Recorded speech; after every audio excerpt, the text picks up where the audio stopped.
这是点了，各位观众朋友，晚上好，欢迎您收看藏人行政中央电视台本周西藏华语节目。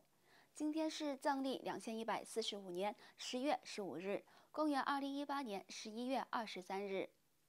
今天的主要新闻有：达赖喇嘛尊者在日本展开弘法之旅；司政洛桑桑格在美国首都会见各界政要；司政洛桑桑格结束对加拿大的访问。美国参议院提出有关纪念加日落地间餐的决议。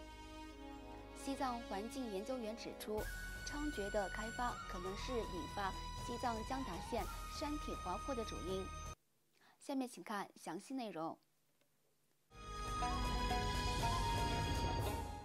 正在日本进行访问的西藏精神领袖达赖喇嘛尊者，于11月14日开始在日本横滨市、东京千叶县以及东京等展开了一系列弘法和参访行程。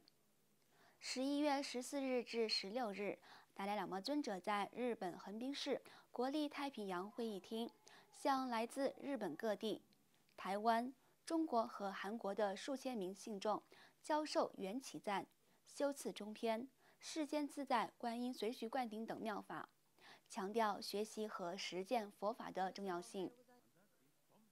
达赖喇嘛尊者指出，藏传佛教是那兰陀最正宗传统。几个世纪以来，西藏杰出的先贤学者们为引进和翻译浩瀚精深的佛教经典做出了极大贡献。尊者表示，我们能够保护和发展这个具有1000多年历史的传统文化感到自豪，并有勇气和决心继续维护发展这个丰富的传统。尊者还谈到，随着佛教哲学的修学在所有寺院兴起，相应佛教研究也取得了进展。尊者指出，在复兴流亡社区的所有佛教机构的同时，我鼓励僧尼们继续研究和实践佛陀教义。11月16日，达赖喇嘛尊者在横滨市国立太平洋会议厅中，与《世俗论理学》一书的作者和其他多位科学家展开了一场在处理人类情绪方面的讨论。达赖喇嘛尊者在对话会上致辞时表示，科学家可以以科学理论说服更多的人。当然，不同的宗教传统有一定的机会。但一个宗教人士说不要诉诸武力，年轻一代恐怕难于被说服。如果科学家指出积极情绪和消极情绪对每个人的身心产生的有害关系，那将更有效，一定会成功说服不同民族、不同宗教以及信仰与不信仰宗教的所有人。因此，根据科学研究结果，你可以向世界传授内心和平的重要性。11月17日，达赖喇嘛尊者出席了由东京深汇圆州佛教中心在东京日比谷露天音乐厅举办的演讲活动，发表了“我们都属于一个大家庭”为主题的公开演讲，并与日本艺术家和文化创新者进行对话，讨论为年轻一代塑造未来提供平台和机会等话题。此外，11月18日，达赖喇嘛尊者在日本千叶县为新建的深汇圆佛教中心举行落成开光仪式，并在该佛教中心的蒙古包内向聚集的蒙古、藏人以及日本信众传授了由格西朗日唐巴所著的《修心八颂》等妙法。11月19日，达赖喇嘛尊者在千叶县立泽大学向1700多名师生发表演讲，并接受了该校颁发的荣誉文学博士学位。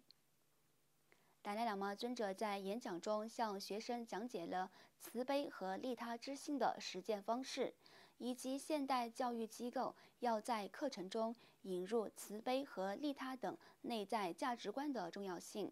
并呼吁学生做好情绪卫生，以解决诸如愤怒、嫉妒和恐惧等破坏性情绪。随后，达赖喇嘛尊者还向现场师生介绍了尊者的3大使命以及人类一体的重要性等话题。另外，藏人行政中央司政洛桑桑格于日前在美国首都华盛顿展开为期3天的访问行程，期间会晤了美国政府多名高级官员和国会议员，共同探讨了有关西藏的各类议题。11月14日，藏人行政中央司政洛桑桑格在美国首都华盛顿会晤了美国国会众议院议员罗斯莱赫蒂尼女士，并讨论了有关西藏的议题。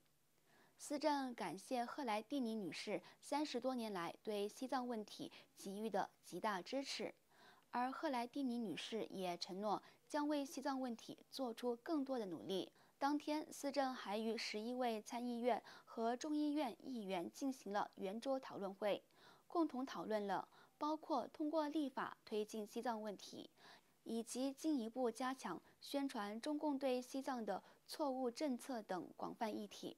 随后会晤了美国国会众议员南希·佩洛西的助理雷瓦·普瑞斯和美国国际宗教自由委员会大使萨姆·布巴朗克先生。11月15号，司政对华盛顿特区的最后1天访问行程里，会晤了美国政府多名高级官员，包括美国国家安全委员会中国、台湾及蒙古事务主任伊万·卡内帕特，国务院助理国务卿罗拉·史东，美国国务院民主人权劳工局、人口暨难民移民局和美国国际开发总署的官员，讨论了中国在世界各地肆无忌惮地采取各种措施，特别是在西藏境内实施错误的治藏政策。司政在与上述人士会晤期间，感谢他们坚定不移地支持西藏人民，以及与达赖喇嘛尊者保持深厚的友谊。在结束上述会晤后，司政还参访了哈德逊研究所，与该研究所学者之间进行了圆桌讨论会，并与多个不同智囊团的代表讨论了西藏的生态危机、民族同化、印度与西藏的边界问题以及美中关系等问题。另外，在结束对美国的访问行程后，司政洛桑桑格出席了在加拿大斯利赫克省召开的2018年哈利法克斯国际安全论坛，包括美国参谋长联席会议主席约瑟夫·邓福德、加拿大国防部长哈尔特吉辛格什君勒女士等90多个国家的300多位领导人出席了会议。藏人行政中央司政洛桑桑格在论坛上发表讲话时，谈到了世界各地的民主国家越来越多地受中国的影响，以及包括统治精英的双向选择等问题。在论坛期间，司政洛桑桑格会见了多名美国参众议员，并呼吁他们支持美国两党于今年9月在众议院通过目前正在参议院待决的西藏互换法案。此外，于11月18日，司政洛桑桑格参访了加拿大多伦多西藏文化中心和当地藏人社区，并发表了演讲。司政洛桑桑格在发表讲话时，首先介绍了此次为期26天的对12个国家的访问行程，并强调此次访问带来了实质性的成果。许多国家的领导人顶着来自中国的巨大压力接待司政的到访，而美国白宫和国务院首次允许发布其官员与司政会晤的消息。此外，司政还介绍了多年来出席哈利法克斯国际安全论坛，并在论坛获得提出西藏问题的机会，并指出世界各国领导人开始在国际论坛上更多地谈论中国和西藏的问题。司政还向与会藏人呼吁，当中国试图通过“一带一路”、中国制造2025计划以及发展人工智能和获取知识产权来扩大其在世界上的影响力时，藏人应该团结一致，不要进行内斗和毫无根据的言论攻击。此外，美国国会参议员戴安·范士丹于11月13日在美国参议院介绍了一项纪念已故达赖喇嘛尊者前特使加日洛迪坚参生平成就和精神遗产。这项名为纪念已故达赖喇嘛尊者前特使加日洛迪坚参的生平成就和精神遗产的决议，由参议员戴安·范士丹与共同提案人梅德南斯在美国参议院提出，已正式提交给美国司法委员会进行审议。该决议称，纪念加日洛迪先生在领导和实现达赖喇嘛尊者和西藏人民的愿景，包括促进西藏人民的自由、人权和正义方面的贡献。该决议还称赞了加日洛迪先生在建立国际深远西藏运动方面取得的成就：一、保护西藏独特的文化和宗教传统；二、认识到西藏人民有权在中国宪法框架内享有自己的身份、尊严和名副其实的自治权，从而充分保护和争取西藏人民的权利和尊严。